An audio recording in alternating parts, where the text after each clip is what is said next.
We believe health is the foundation that unlocks freedom. The freedom to live fully, to be an asset and not a burden, and to chase what truly matters. Through daily practices and proven frameworks, we are here to help you build deep health, find lasting peace, and live with your heart on fire. Welcome to The Chase. Hello, my friends. Thank you so very much for tuning into the show. As always, I'm here with Bergeron. How are you, bud? Doing great, Patrick. How are you doing? I'm doing fantastic. We are the part of the year where there is always a slight chance that one of my kids might come bursting into the office while we're recording. What makes it that kind of year? It's just warm out, man. They're just in the yard and they're exactly. out. They're outside. You and I talked about this. That we do not have a winter family like the Bergerons, and so we tend to, much to our chagrin, really, we tend to hibernate in January, February. And man, when the weather starts to turn and the boys can get outside, everybody's happier, myself included. But isn't it crazy? You don't realize that they're like how much of like seasonal depression disorder you're experiencing until you get those first couple of days of like sunshine and warmth, and you feel like a flower kind of like glowing, like blossoming for like, oh my God, I've been in this like protective shell for the last 4 months, and now it gets like, oh my. My wife has commented a number of times that she's happy that I'm back. So I feel for everybody at least in the Northeast, but we're getting out of it. So, all right. I'm excited about this conversation. We have our Chase Club members sent us some great questions. We're going to do 4 of them this time around. Our Chase Club is our premium membership, folks. If you want to check out more, chasingexcellence.email, sign up for the free newsletter, and then jump into the Chase Club if you so desire. You can get ad-free episodes plus bonus content. Patrick, pause on that again. Say that slower, because I've had a couple people reach out through other channels saying, I don't know how to get a question to you guys. Okay, so there's 2 ways to do it. They're both in the same place, chasingexcellence.email. That's the website. Go there. If you sign up for the free newsletter, awesome. You'll get some free stuff from us, including on the weekends. I send out a link to a form, and you can ask as many questions as you want, and we'll get them into future episodes. And then Chase Club, specifically, we try to do at least once a month. We just take Chase Club questions. And so if you want that, you can upgrade once you are at chasingexcellence.email. And then again, I send out an email at least once a month asking for questions. And then that's where these come from. Okay, so the easiest way is go to chasingexcellence.email, sign up for the free newsletter, and there they'll find a form to be able to ask questions. Yep, so I'll send you an email on the weekends, and in that letter is a link to the form. Open up the email over the weekend. And all those links are in the show notes, folks, if you want to check them out. 4 questions this time from inside the Chase Club. We're going to talk about whether spending more time on mobility and maintenance might lead to more consistent training and better overall results.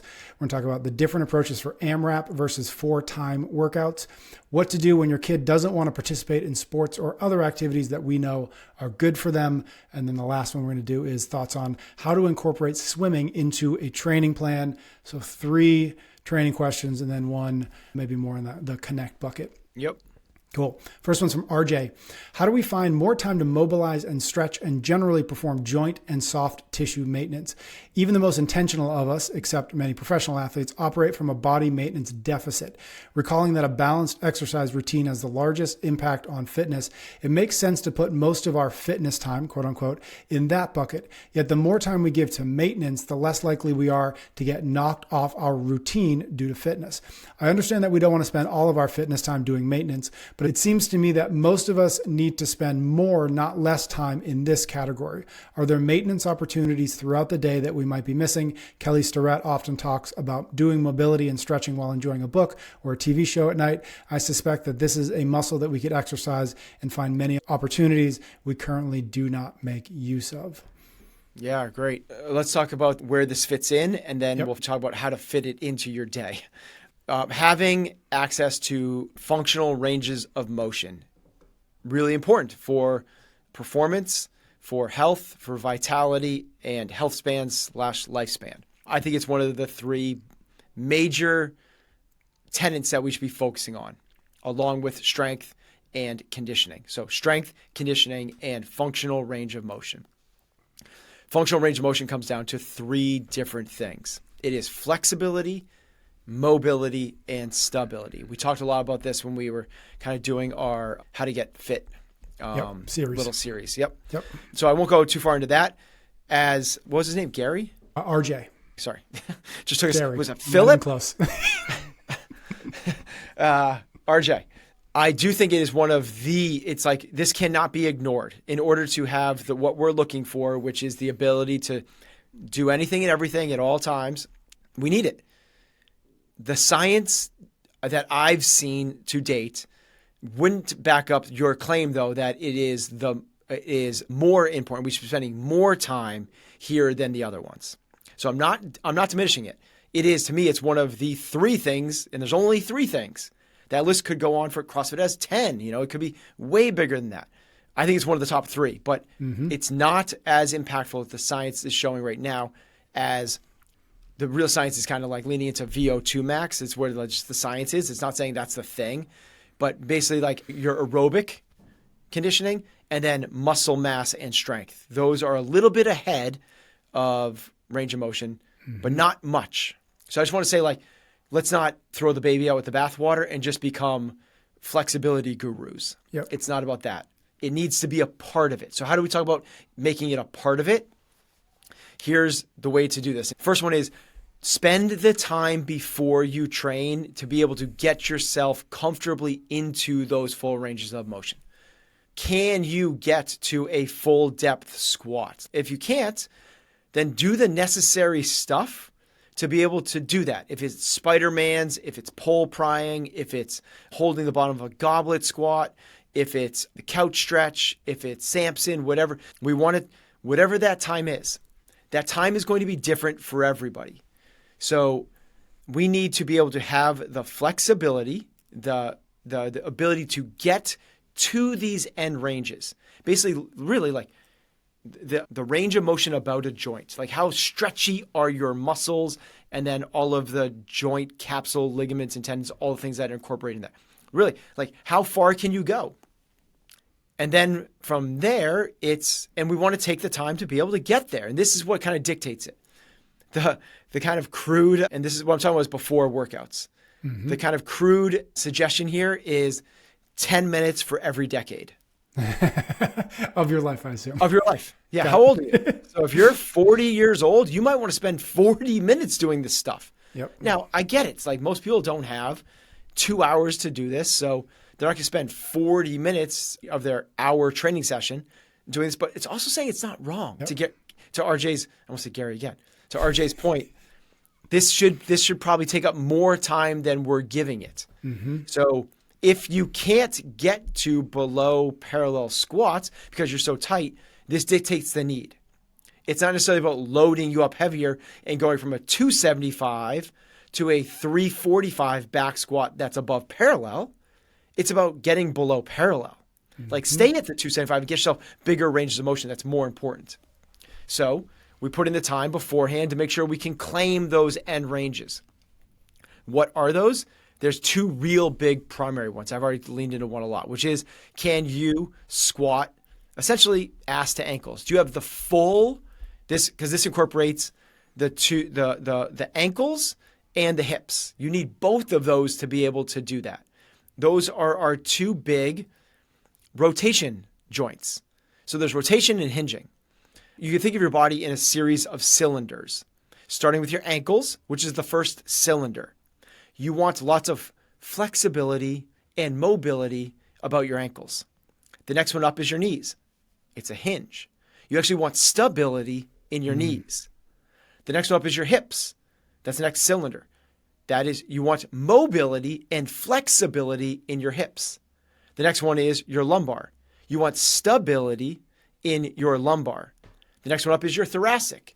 You want mobility and flexibility in your thoracic and your shoulders, right? So that's kind of the way you think about those things. In the lower body one, the ankles and the hips, can we squat all the way down? If you can do that, we're probably pretty good. The other one is, can you claim, because then you get to the shoulders, it's like, okay, well, is it that kind of like, that take your bra off test, you go one hand over, other hand up? Is it the internal, external rotation of the shoulders? It's the overhead test. Can you claim full range of motion over your head? And if you have those 2 things, we have flexibility. Now we can work towards mobility a little bit, which is kind of like, can you hold a position against resistance in that. And then we work to stability, which is, can you work with external loads in a dynamic fashion through full ranges of motion? That's the way we kind of work it into the intraday, is like you kind of do those little tests. Do I have those things? If I do, I probably don't need to spend as much time on flexibility. I might want to spend more time on mobility or stability. He leans into a little more about what he calls maintenance. I like that, but that's a little bit different than what we're talking about right now. That's like muscle tissue quality. That's things like body work and foam rolling and other stuff. So we'll pause that we'll just kind of put that on a shelf for outside of the scope of this for right now. The other way we work on this is if it's a limiting factor, is, as he said, Kelly Starrett says, like, while you're reading a book or watching TV. Love that.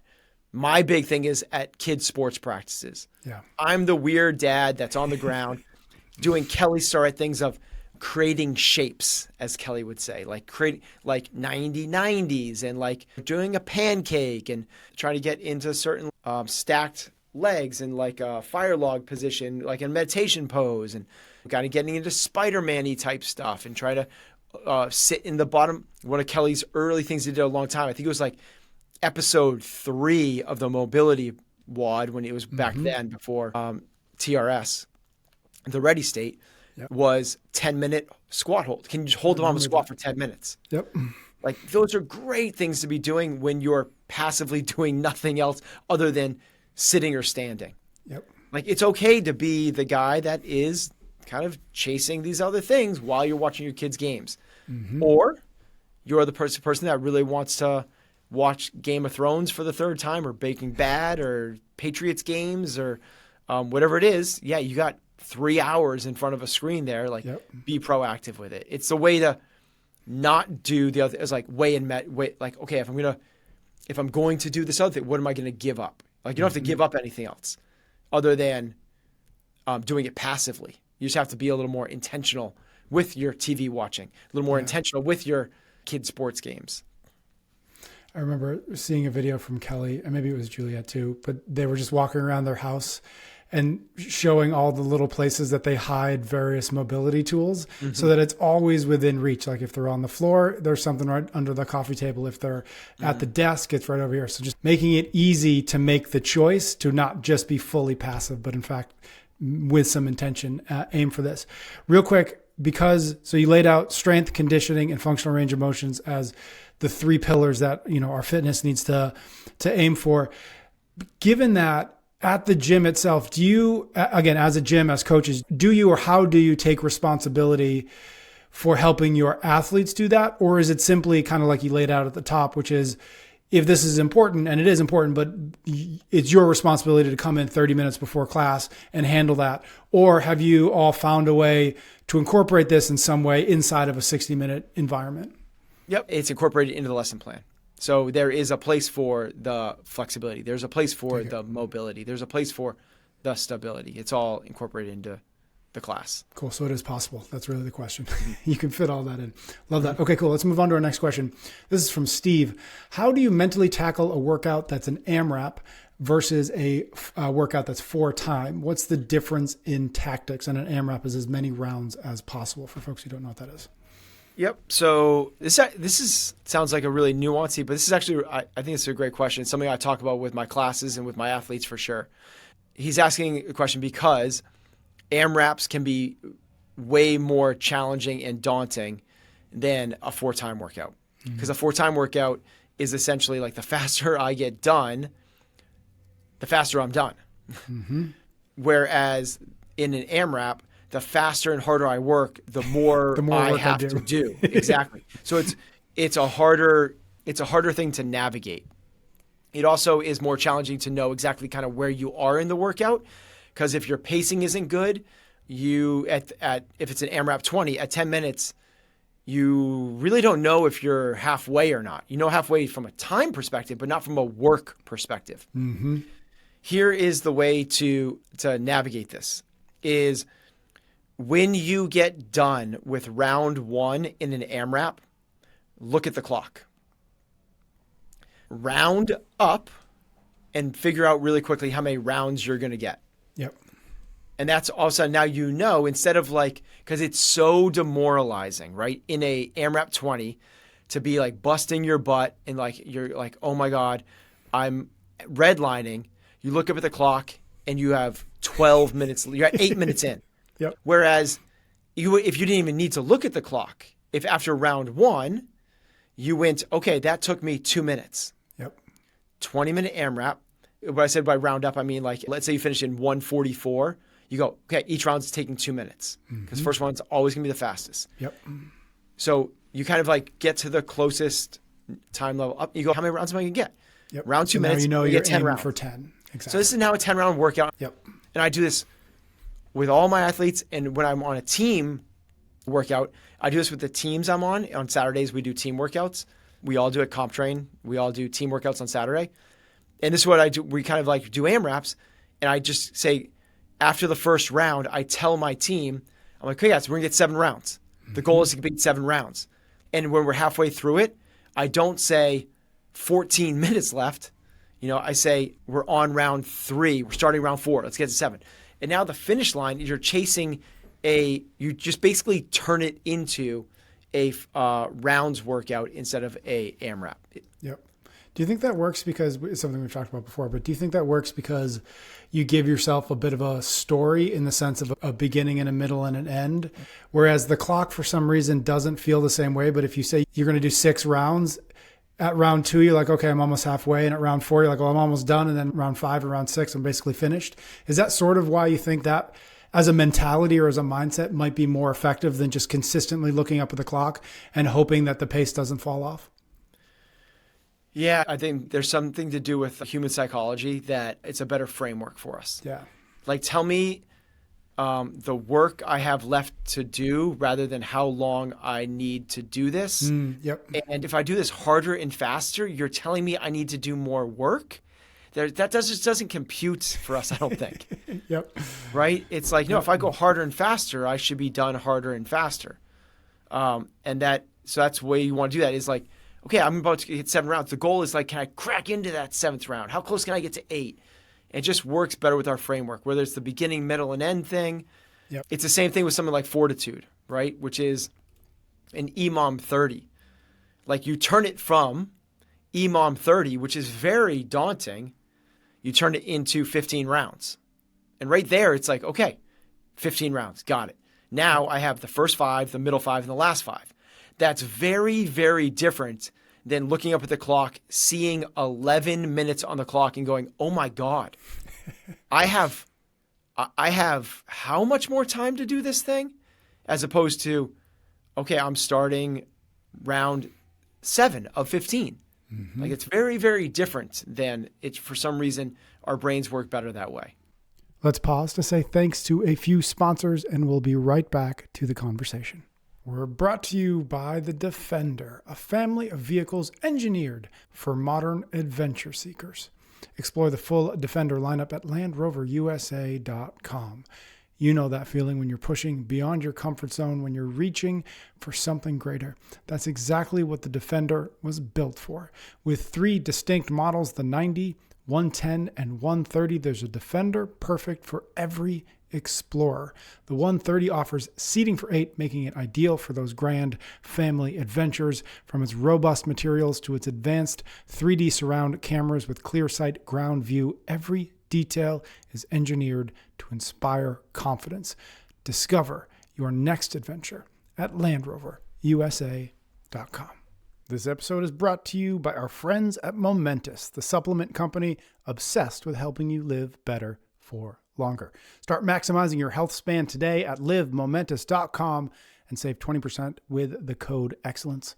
When it comes to your health goals this year, quality is non-negotiable, and that's where Momentous stands alone. They invest in NSF certification for every batch, testing for heavy metals and harmful additives while verifying the accuracy of every ingredient on their labels. This commitment to excellence is why they're trusted by Olympic teams, all 32 NFL teams, and performance experts worldwide. Their focus isn't on following fads or offering endless options. It's about providing the essential science-backed supplements that actually work, like their premium protein and CreaPure creatine monohydrate. Take the first step toward better health at livemomentous.com and use the code excellence for 20% off your order. Okay, now let's get back to the show. Next question is from Mar. She says, Ben once mentioned Bodhi not wanting to go to a soccer practice. After asking him why, does he then take him to practice or let him not go? This is, of course, assuming Bodhi doesn't want to go that day. I have a 9-year-old grandson that says he doesn't want to do sports, i.e. skiing or shooting hoops, even though he is very good at those skills. He isn't given an out, basically because we all know how important physical activity is. Thoughts? In other words, the kid goes no matter if he wants to go or not. But thoughts on that? Yeah. That's a really good question, Mar. And so, yes, for context, Bodhi is 12 years old. I probably said this when he was doing soccer and he was 9, 10, or it was probably maybe even 11. Like it's still to this day, he doesn't want to go to soccer practice most times. Yeah. Yeah. And if we asked our kids what they want to do, it'd be video games and candy. Yeah. So that's where it's like we are the parents and we are the ones that go, okay, I'm also not going to make him do something he absolutely hates. Yeah. So there's a nuance to this, right? And it is not black or white. It's not, no, you're going no matter what. I know that this is good for you, and I know the other thing that you want to do is bad for you, so you're going to do this regardless. We're trying to find something that he enjoys, at least like while he's there. Maybe he doesn't like going, but when he's there, he doesn't hate it.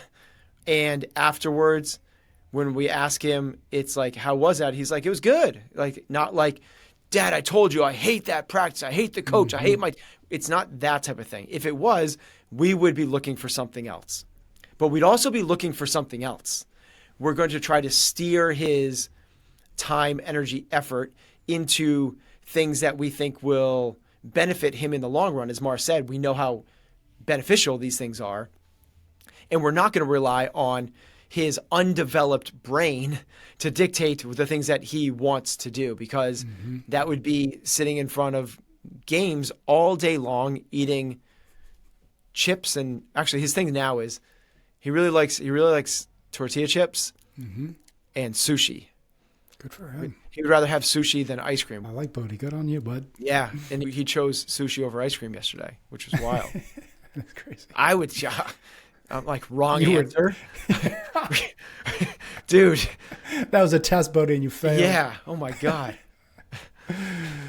Do you ever try to figure out, because I feel this, same or similar situation as Mar, which is, I've got a 7-year-old, and there are times when he just, for whatever reason, isn't interested in going to do the thing that I know once we get there, the thing in my head is like going for a walk in the woods or going for a hike.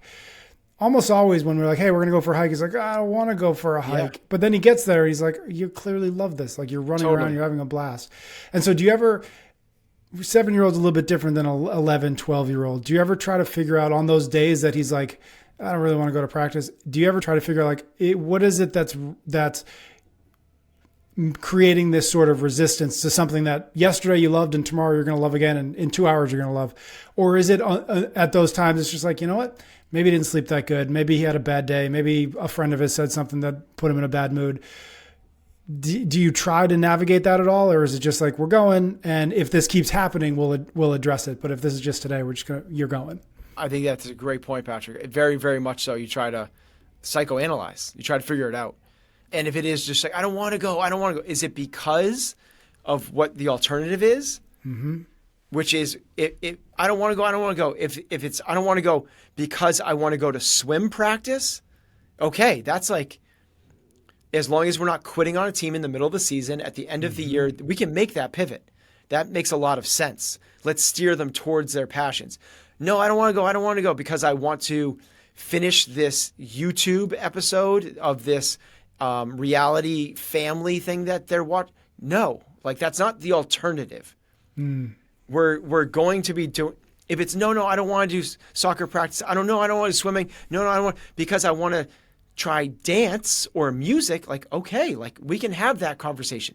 We still understand the need to be active, but in terms of the way we're expressing and try to create betterment and learning and development, that doesn't need to be through athletics. Mm-hmm. We could talk about learning to play a musical instrument or dance or art or engineering or anything else. Like the path can be as wide as we want to go, but we're going to take a path. Like we're not good. The alternative, it has to be against what? If it's no, I want to do martial arts. Cool. Yep. Like amazing.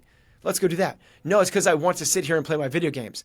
Nope. Let's go. Yep. Like that's not the thing, because I know the way you're going to act after 5 months of video games versus 5 months of being active on a team.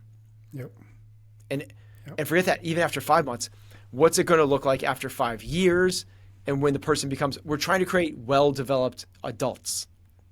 And to me, being active to the point where you have health, they're burning off sugar, that you have capacity, you have, we just talked about in the previous, one of the previous answers, that how important strength, conditioning, and functional range of motion is.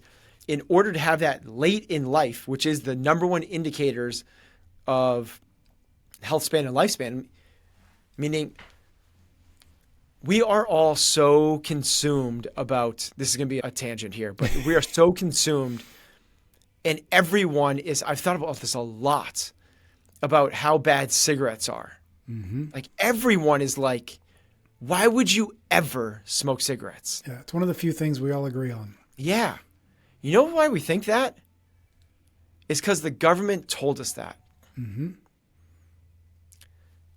The science shows that having a top 5% VO2 max versus a bottom 20th percentile is literally, this is the numbers. Not smoking improves your health outcomes by 41%. Meaning they study a group of people. Do you smoke? Do you not? They come back and study them later. Are you alive or not? The chances of you being alive is 41% better if you don't smoke. That's huge. That's a crazy huge number. The number for improving your VO2 max from a bottom 20th percentile to a top 5 percentile is 410%. It is literally, to the number, 10x more impactful. Nobody's talking about that in terms of, people go, why would you ever smoke? But no one's going like, why are you not going for runs? Yep. Like, why are you not, like, if you don't run, if you don't train, you're doing 10 times the damage. This is massive. And this is like, okay, but it's not just about like where you are when you reach your 50s, 60s, and 70s. It's what you're doing in your 30s, 40s, and 50s. Well, the habits you lean into in your 30s or 50s are developed when you're between 5 and 15 years old. Yeah. That's the parent's decision. Very few kids are going to proactively make that choice. So this is the parents being responsible and doing the hard things of going, the kid is, I get it, they're on their screen. They go, I don't want to go to practice. I don't want to just, it's going, nope, we're going to practice. Yep. And if it's not practice, it's martial arts, it's running, it's swimming. Okay, maybe we're going to steer our free time into music or something else, but we also want to set them up with health. Yeah. That was only slightly a tangent. That was a nice tangent. You connected that. Well, nicely. I think I pulled it back. It was You pulled it back. You did a good job. Yeah. Last question we've got is from Simon. In terms of training, I'm keen to get your views on tips on how to incorporate swimming effectively into a training program. I'm 48 years old and currently train strength and conditioning 4 times a week for between 45 and 60 minutes, coupled with 1 yoga and 1 Pilates session for mobility. I fortunately have access to an outdoor 50-meter lap pool and really enjoy simply doing 40 lengths every week, largely in zone 3 for just under an hour. My body strain is around 14 on my whoop, and unlike the strength and conditioning sessions, my body's recovery the next day is always really good. Cool. So it's always nice to see, when Simon Sinek jumps in and asks us questions. I think it's like once a month or so. It's cool. So shout out, Simon. Appreciate it. And good to see you in the pool now. My answer to this is, yeah. Like, go, do. Yeah. Like, why? How do you incorporate it? You're doing it. Like, You're already, like, you're doing it. To me, you kind of laid it out. If you're training 4 or 5 days a week and your recovery is great after one of these days, this could be that 5th day. You could add a 6th day. Or this could take the place of another day. And maybe it's like any of those things work. I'm a big proponent of this kind of longer, slower zone 2-ish. He says zone 3. Yep. I think that you could do this as, I don't think everyone needs to go out and swim 40 laps. That's not the answer to this. So the question is not how do I incorporate swimming into a training program? It's how do I incorporate some other low intensity, long duration effort that doesn't beat me up into my training program? Yep. And the answer is it could be a 7th day, a 6th day, a 5th day, or even take the place of a 4th day. I wouldn't let it take the place of a 3rd day. We need at least 3 days of higher intensity. Mm-hmm. We need at least 3 days of strength training. So that's where I would get, that's the only place I would go, don't substitute. After you get those 3, really 4, like after you, I want 3 days of strength, 4 days of pretty intentional conditioning. After that, as a 5th, 6th, or even 7th day, it fits. Mm-hmm. Would you replace, or would it be a worthwhile option to replace what we've talked about before, which, Sunday run day, which is just, go out on the weekend and run 2, 3, 4, 5 miles. If he said, hey, instead of my Sunday run day, I do this swimming every week. Is that roughly, would that kind of check the box? It would for certain individuals. Okay. It would be for individuals that can't run because of orthopedic issues. Got it. I want you to run because of the functionality of it. Because when the emergency happens, this is like doomsday-ish, right? But like preparedness. Like you need to be able to move your body across the earth. Running is the way you train that, moving your body across the earth. I also really like the ability to swim. Like ability to swim could save your life. So I don't want to say never swim. So in Simon's case, as long as you feel comfortable that you have the capacity. Here's the way I kind of lay this out. If you can go out without much gearing up or recovery from and go and run 10K. If you can run 6 miles, which for most people is going to be somewhere around an hour, if you can do an hour of continuous running and it not be this crazy, daunting, wild thing that you're smashed from or you need to train 3 weeks to get up to, you probably have that capacity. And then I'm cool to like work on swimming, interject it, flip-flop, just make sure we keep the capacity by running once every 4 or 5 weeks, anything like that goes. But I really want to build up the capacity, the running capacity to where we can comfortably run a 10K. And not so that you have the ability to go enter a race. It's not that. It's that what that means is that any sort of long bipedal endeavor is you're going to be well prepared for. Got it. Take it. Thank you to the members of our Chase Club. Again, just a reminder, chasingexcellence.email. Get on the free newsletter list in the least. And if you're interested, jump into our Chase Club. We would love to see you there. Thank you very much for tuning into the show. Make sure you're subscribed wherever you're listening or watching so you do not miss another episode. For more frameworks and daily practices, visit chasingexcellence.email. And don't forget to tap the link in the show notes for today's full listener guide, where we break down the key ideas and provide actionable steps to help you put them into practice. Until next time, keep building health, finding freedom, and living with your heart on fire.